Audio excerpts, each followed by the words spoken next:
करूँ कि ये भी कोई महापुरुष नहीं थे, ये भी एक गुंडा मवाली ही था। मुन्ना मवाली मतलब ये राजस्थान के अच्छे आदमी में गिनती इनकी आती थी। नहीं, नहीं, मैं नहीं मानता, ये गुंडा मवाली था। गुंडा मवाली भी आजकल जात बिरादरी के नाम पर पॉपुलर हो जाते हैं, वो अलग बात है। लेकिन इस मकान में रह रहा था, आपने देखा होगा टीवी पर, बहुत आलीशान मकान था इसका जयपुर के श्यामनगर में। वो मकान भी इसने ज़बरदस्ती दखल किया हुआ था। और सुखदेव सिंह गुगा मेडी की 3-3 बीवियाँ हैं, तीनों बीवियाँ भी झगड़ा करती हैं। जी। मतलब इस हत्या से करणी सेना की भी आप देखिए पोल खुल गई। ये ऐसी सेना है जो अपने सेनापति को नहीं बचा सकी, है ना? तो ये बड़ी-बड़ी बातें क्या करते हैं? करणी सेना के लोगों को देखिएगा, पगड़ी बांध लेंगे, मूंछ पर ताव देने लगेंगे, लगता है कि हल्दी घाटी की लड़ाई से निकल के आ रहे हैं। क्या होता है कि वोट बैंक की राजनीति की वजह से इन लोग की दृष्टि रहती है, जैसे अभी लोग बहुत लोग छाती इसलिए पीटेंगे क्योंकि उनकी नजर है राजपूत वोट बैंक पर। यदि कोई भूमिहार क्रिमिनल मरेगा तो बहुत लोग इसलिए छाती पीटेंगे, उनकी नजर रहेगी भूमिहार वोट बैंक पर। तो ये जो हमारे देश में जो वोट बैंक की एक राजनीति हो गई, एक ओछी राजनीति है, उस वजह से अपराधियों के मरने पर भी उनका महिमा मंडन किया जाता है। हो सकता है कुछ लोग मांग कर दे कि अब सुखदेव सिंह गुगामेड़ी की एक आदमकद प्रतिमा जयपुर शहर के बीचों बीच लगे। कुछ भी हो सकता है, इस देश में वोट बैंक का खेल है। आप लोगों को पता चल चुका होगा कि करनी सेना के राष्ट्रीय अध्यक्ष जो कि सुखदेव सिंह गोगामणि जिनका नाम था, उनकी देर रात जो है कुछ गिरोह ने उनकी हत्या कर दी और बहुत ही बेरहमी से गोलियों से भून दिया गया। उसी संदर्भ में हमसे बात करने के लिए हमारे साथ जुड़े हुए हैं आईपीएस अमिताभ दास सर। इनसे जानेंगे कि कहां तक ये सही है, इस तरह का जो नरसंहार टाइप का जो किया गया, 3-4 लोगों को मौत के घाट उतार दिया गया है। खबर पता चला कि राष्ट्रीय अध्यक्ष, करनी सेना के राष्ट्रीय अध्यक्ष सुखदेव सिंह गोगामेडी का जो है हत्या कर दिया गया। जी, ये कल से खबर तो मतलब पूरा मैं कहूँ कि राष्ट्रीय सुर्खियों में, नेशनल हेडलाइंस पर, और कल से लगता है अभी देश की सबसे बड़ी, सबसे सनसनीखेज खबर यही चल रही है। मैं दर्शकों को संक्षेप में पूरा मामला बता दूं। ये जो मारा गया है इसका नाम था सुखदेव सिंह गोगामेड़ी। असली नाम इसका सुखदेव सिंह शेखावत था, लेकिन इसके गांव का नाम है गोगामेड़ी। तो पंजाब राजस्थान की ओर कई बार लोग अपने गांव का नाम लगा लेते हैं नाम में, तो इसलिए जो सुखदेव सिंह शेखावत था, ये सुखदेव सिंह गोगामेड़ी बन गया था। और ये राष्ट्रीय राजपूत करणी सेना का अध्यक्ष था। राष्ट्रीय अध्यक्ष, हाँ, पहले एक्चुअली करणी सेना में था, लेकिन करणी सेना के अध्यक्ष से उनका अध्यक्ष है लोकेंद्र सिंह कालवी, उसके साथ इसके मतभेद हो गए तो कालवी ने इसको करणी सेना से निकाल दिया। तो इसने अपना एक अलग बना लिया, श्री राष्ट्रीय राजपूत करणी सेना, और उसका ये राष्ट्रीय अध्यक्ष बन गया। अब कल की बात है, जो राजस्थान की राजधानी है जयपुर, जिसको गुलाबी नगरी कहते हैं, पिंक सिटी, उसका एक पॉश एरिया है, उसकी कॉलोनी है श्यामनगर, उसी में एक आलीशान मकान में ही रहता था। तो कुछ लोग इससे मिलने पहुंचे, जैसी खबर है कि वो लोग उसको, उन्होंने कहा बाहर में सुरक्षा गार्ड को कि हम लोग उनको पगड़ी पहनाना चाहते हैं। हाँ, राजस्थान की संस्कृति में है कि आप किसी से मिलते हैं तो आप उसको पगड़ी पहना के, साफा पहना के सम्मानित करते हैं। तो अंदर आने दिया गया, तो 10 मिनट तक बात भी की, और अचानक दो लोगों ने एकदम तोड़ गोलियां चलाई, या समझिए कि मतलब 18 सेकंड में 17 गोलियां, इस तरह की मतलब ताबड़तोड़ गोलियां चलाई और कोई बचने का मौका नहीं दिया। तो ये तो समझिए मारा गया सुखदेव सिंह गोगामेड़ी जो था, और एक इसका सुरक्षा गार्ड था, वो घायल हो गया है, जो अभी आईसीयू में है। उसके बाद इसके गार्ड ने गोली चलाई, इसमें एक नवीन सिंह शेखावत नाम का भी मारा गया, जिसके बारे में कहते हैं कि वही इन दोनों शूटरों को लाया था। अभी मैं दर्शकों को लेटेस्ट बताऊं इसका क्या डेवलपमेंट है। इसमें दोनों शूटर्स को, जो राजस्थान पुलिस का दावा है, गिरफ्तार कर लिया गया है। अच्छा, दोनों शूटर्स से जो शूट किए थे वो गिरफ्तार हो गए? जी, मैं आपको एकदम 5 मिनट पहले की गर्मा गर्म खबर बता रहा हूँ। एक का नाम नितिन फौजी है, वो हरियाणा का रहने वाला है, और एक का नाम है रोहित राठौड़, वो राजस्थान का रहने वाला है। और उसमें बात ये आ रही है कि इस पूरी साजिश को मतलब लॉरेंस बिश्नोई गैंग ने बनाया था, और भटिंडा जेल जो है पंजाब में, वहाँ लॉरेंस बिश्नोई गैंग का एक बड़ा क्रिमिनल जेल में बंद है, संपत नेहरा नाम है। संपत नेहरा? हाँ, संपत नेहरा एक बार बंबई पहुंच गया था सलमान खान की हत्या करने, वहां भी पकड़ाया था। तो संपत नेहरा बंद है भटिंडा जेल पंजाब में। संपत नेहरा ने जेल के अंदर से साजिश की थी, और उसके बाद नितिन फौजी, देखिए बताइए, वो फौज का आदमी है, आर्मी में काम करता है, अभी वो आर्मी से छुट्टी लेकर आया हुआ है। और नितिन फौजी था और रोहित राठौड़, इन दोनों ने मार डाला है। तो ऐसे अभी देखिए तो केस का समझिए कि जो पुलिस की भाषा में कहे तो उद्भेदन हो गया। उद्भेदन मतलब हो गया है, जो लोग हैं आरोपी पकड़े गए। हाँ, एक तो मारा ही गया, 2 लोग पकड़े गए। लेकिन मेरा ये कहना है कि अभी असली उद्भेदन तब होगा जब इसके पीछे, देखिए मेरी अपनी जो समझ है, जो अपना अनुभव है मेरा आईपीएस का, वो ये है कि ये लोग तो ठीक है सुपारी क्लर्क थे, लोगों ने जाके मार दिया, लेकिन ये सब बहुत षड्यंत्र जो होता है बहुत बड़े स्तर पर बनाया कुछ जाता है। बड़े गिरोह के आदमी जो होते हैं इनको ऐसा सुपारी देते और सफेद पोश लोग भी रहते हैं इसमें, है ना, सफेद पोश रहते हैं। देखिए इसकी टाइमिंग देखिए, हत्या की टाइमिंग पर गौर कीजिए। अभी राजस्थान में कोई मुख्यमंत्री नहीं है, गहलोत ने इस्तीफा दे दिया है, वो कार्यवाहक मुख्यमंत्री है, नया अभी तक शपथ मैंने शपथ नहीं दी है। तो अभी तो एक मतलब देखिए मतलब कितना, हाँ, तो ये कितना मतलब शातिर तरीके से कि ऐसी टाइमिंग में जबकि राज्य में मतलब एक तरह की ये स्थिति हो, वैक्यूम हो, उस समय इन लोगों ने अटैक किया। और इसमें बहुत सारी बातें आई है। और फिर मैं सुखदेव सिंह गोगामेडी के बारे में बता दूं कि ये भी कोई महापुरुष नहीं थे, ये भी एक गुंडा मवाली ही था। गुंडा मवाली मतलब ये राजस्थान के अच्छे आदमी में गिनती इनकी आती थी।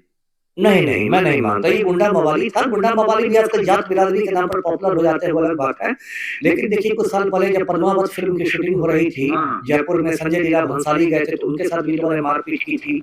ये जिस मकान में रह रहा था, आपने देखा होगा टीवी पर, बहुत आलीशान मकान था इसका जयपुर के श्यामनगर में, वो मकान भी इसने जबरदस्ती दखल किया हुआ था। और सुखदेव सिंह गोगामेडी की 3 बीवियां हैं, तीनों बीवियां भी झगड़ा करती है जी। 3 बीवी के बारे में, शादियां तो 2-3 कर चुके हैं, ये तो पता है। तो मेरा ये कहने का मतलब कि देखिए ये भी कोई, आप ये कर सकते हैं इसकी हत्या पर, देखिए हत्या तो किसी की भी सही नहीं है, हत्यारों को पकड़ना चाहिए, सजा देना चाहिए, सब कुछ है। सुखदेव सिंह जैसे लोगों के बारे में मेरा यही कहना है कि रोपा पेड़ बबूल का तो आम कहाँ से खाए। आप बबूल का पेड़ लगाइएगा तो उसमें आम नहीं ना खाइएगा। आप खुद हिंसा के रास्ते पर थे, आप खुद गुंडागर्दी करते थे, आप खुद डॉन बने घूमते थे, आप खुद संजय लीला भंसाली को पीटते थे। तो उस समय तो आपको बहुत अच्छा लगता था, दबंगई करते थे, मुझ पड़ताव देते थे। आज आपको भूल दिया गया। तो ये भी एक सबक है लोगों के लिए कि भाई जो अपराध का रास्ता है वो कहीं नहीं जाता है, वो आपका नाश ही कर देगा। और साथ ही साथ एक मतलब इस हत्या से करनी सेना की भी आप देखिए पोल खुल गई। ये ऐसी सेना है जो अपने सेनापति को नहीं बचा सकी, है ना। तो ये बड़ी बड़ी बातें क्या करते हैं, करनी सेना के लोगों को देखिएगा पगड़ी बांध लेंगे, मुझ पड़ताव देने लगेंगे, लगता है कि हल्दी घाटी की लड़ाई से निकल के आ रहे हैं, और बोलेंगे ये कर देंगे, वो कर देंगे, ऐसा कर देंगे। अरे आप अपने सेनापति को नहीं बचा सके, आपकी क्या औकात है। तो जो करनी सेना का भी एक भौकाल बना हुआ था, वो भौकाल तो इस हत्या के बाद खत्म हो गया। लेकिन सर ऐसे कोई विश्वासघात करके तो कोई किसी को भी मार सकता है ना, इसमें आप भौकाल वाला बात जो है कहने का ये, जैसे कोई भी आदमी आपको कुछ भी बन के आया, मिलने आया, उसको उड़ा देगा तो ठीक है, आपकी बात सही है, लेकिन सुरक्षा में चूक तो हुई है ना, ये तो आप मानेंगे। सुरक्षा में चूक हुई है, ये तो हम लोग भी मानते हैं, लेकिन चूक हुई है ना, तो ये तो माना जाएगा ना कि मान लीजिए आपके सेना ठीक है, आपको उल्लू बना के मार दिया गया, तो कहीं ना कहीं तो सुरक्षा में आपकी चूक हुई ना, है ना। अभी तो लोग पर भारी पड़ गए ना। जी। अभी जो 2 लोग पकड़ाए हैं उनके साथ क्या हो सकता है, अगर आपकी भाषा में जानना। अब मेरी तो कानून की भाषा है, मेरी अपनी भाषा थोड़ी, मैं तो वो कहूंगा जो कानून कहता है। देखिए हत्याकांड है, कोल्ड ब्लडेड हत्याकांड है, एकदम सोची समझी मतलब साजिश है। तो इसमें तो देखिए हत्याकांड में 2 ही सजा होती है, ऐसा तो नहीं कि 500 रुपए जुर्माना पर कोई छूट जाएगा। 2 ही सजा होती है, या तो फांसी की सजा या उम्र कैद। तो फांसी की सजा जो होती है वो बहुत रेयर हो गई है, दुर्लभतम मामलों में होती है, जिसको इंग्लिश में कहते हैं रेयरेस्ट ऑफ द रेयर। दुर्लभ भी नहीं, दुर्लभतम मामलों में फांसी की सजा होती है। अब इक्की दुखी कभी आप फांसी सुनिएगा, निर्भया के 4 आरोपियों को दिया गया था, तो कभी कसाब को दिया गया था, बहुत कम होता है। तो पूरी संभावना यह है कि इन लोग को उम्र कैद की सजा मिलेगी। जी। अच्छा, इसमें इस पूरे मामले में आप किसी पार्टी पॉलिटिक्स को भी मतलब कि आरोप लगाते हैं, या फिर मतलब बस एक कोई आदमी है जो मरवा दिया। देखिए राजनीति और अपराध का तो हिंदुस्तान में कहिए कि एकदम चोली दामन का रिश्ता है। उसके बिना तो चाहे बिहार हो, यूपी हो, राजस्थान हो, तो अपराध और राजनीति का चोली दामन का रिश्ता है। अभी ये जो मारा गया सुखदेव सिंह गोगामेडी, इसके बारे में कहते हैं कि ये जो वसुंधरा राजे सिंधिया है, भाजपा की कद्दावर नेता है, 2 बार सीएम रह चुकी है। वसुंधरा राजे सिंधिया के प्रचार में वहां गया था, जहां से भी चुनाव लड़ती, झालावाड़ या जहां से चुनाव लड़ती, वहां प्रचार में गया था। तो बिना देखिए राजनीतिक संरक्षण क्यों मिलता है। अभी केंद्रीय मंत्री हैं गजेंद्र सिंह शेखावत, वरिष्ठ राम भक्त है भाजपा के, वो ऐसे छाती पीट रहे थे टीवी पर आके, लग रहा था कि मतलब कोई महापुरुष शहीद हो गए हो। तो देखिए क्या होता है कि वोट बैंक की राजनीति की वजह से इन लोग की दृष्टि रहती है। जैसे अभी लोग बहुत लोग छाती इसलिए पिटेंगे क्योंकि उनकी नजर है राजपूत वोट बैंक पर, यदि कोई भूमिहार क्रिमिनल मरेगा तो बहुत लोग इसलिए छाती पीटेंगे, उनकी नजर रहेगी भूमिहार वोट बैंक पर। तो ये जो हमारे देश में जो वोट बैंक की एक राजनीति हो गई, एक ओछी राजनीति है, उस वजह से अपराधियों के मरने पर भी उनका महिमा मंडन किया जाता है। हो सकता है कुछ लोग मांग कर दे कि अब सुखदेव सिंह गोगामेड़ी की एक आदमकद प्रतिमा जयपुर शहर के बीचों बीच लगे, कुछ भी हो सकता है इस देश में, वोट बैंक का खेल है। लेकिन ये सब दुर्भाग्यपूर्ण है, क्योंकि जब भी आप इस तरह के गलत लोगों को बढ़ावा देते हैं तो उसका नतीजा हमेशा गलत ही होता है। जी अच्छा, तो देखिए हमारे साथ सर थे, सर ने बताया। अब देखिए अंदर की क्या बात है, हालांकि आरोपी पकड़े गए हैं, ये एक बहुत अच्छी बात है कि कहीं भी कोई भी अपराध होता है उसके आरोपी अगर पकड़े जाते हैं तो कहीं ना कहीं ये दिखाता है कि आपका जो प्रशासन है वो चुस्त दुरुस्त है और काम कर रही है। लेकिन सर आपसे ये जानना चाहूंगा कि आखिर इस तरह का जो वारदात होते हैं ये सब कैसे बंद हो सकते हैं? अब देखिए बंद होना तो मतलब ऐसे देखिए तो बिल्कुल असंभव सा है, क्योंकि अपराध तो हजारों सालों से होते आए हैं और दुनिया के हर कोने में होते हैं। ऐसा नहीं कि जो विकसित देश अमेरिका यूरोप में नहीं होते हैं। हाँ, इसको कम जरूर किया जा सकता है। तो इसमें तो बहुत सारे फैक्टर्स है, बहुत सारे कारक हैं। पुलिस की चौकसी है, वो एक वजह है। जनता को भी सजग रहना पड़ेगा, राजनीतिक संरक्षण को खत्म करना पड़ेगा। इसके तो बहुत सारी ये है। आप राजस्थान में देखिए, आनंद पाल सिंह वहाँ का बहुत खूंखार माफिया डॉन था। कुछ साल पहले पुलिस ने उसको मुठभेड़ में मार डाला, 3-4 साल पहले। तो उस पर मतलब इतना ज्यादा बहुत लोग राजपूत लोग उद्वेलित हो गए कि मतलब 30,000 40,000 लोग उसकी मतलब लाश को लेकर बैठे हुए थे, उसका अंतिम संस्कार नहीं करने दे रहे थे। इनका भी अभी अंतिम संस्कार नहीं। जी जी, और ऐसा कहीं करणी सेना के भी लोग कह रहे हैं कि जब तक ये नहीं होगा, मुठभेड़ नहीं हो जाएगी और उनको मार नहीं दिया जाएगा हथियारों को, तब तक नहीं होगा। तो बहुत लोग इस पर राजनीति की रोटियां सेकने लगते हैं, लेकिन ये सब जब खत्म होगा तभी इस पर अंकुश लगाया। भारत बंद करने की भी बात हो रही है। अब बोले ना, देखिए कोई भी जब घटना होती है इस देश में, सबसे पहला काम क्या होता है, उसमें राजनीति शुरू हो जाती है ना। कल तक जिन लोगों ने सुखदेव सिंह गोगामेड़ी का नाम भी नहीं सुना होगा, ऐसा तो नहीं कि बिहार में सारे लोग इसका नाम जानते थे, बहुत लोगों ने पहली बार सुना। वो लोग भी कल उछलते नजर आएंगे, है ना। वो लोग भी कहीं से एल्युमिनियम की तलवार लेके, है ना, नाचते नजर आएंगे नखबंगा चौराहा पटना पर।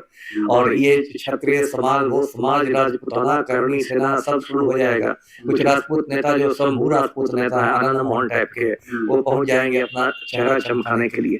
तो ये सब तो राजनीति होती ही है, और यही इस देश का दुर्भाग्य है कि गुंडे मवालियों के मरने पर यहाँ ज्यादा शोक मनता है। जी बहुत बहुत धन्यवाद सर।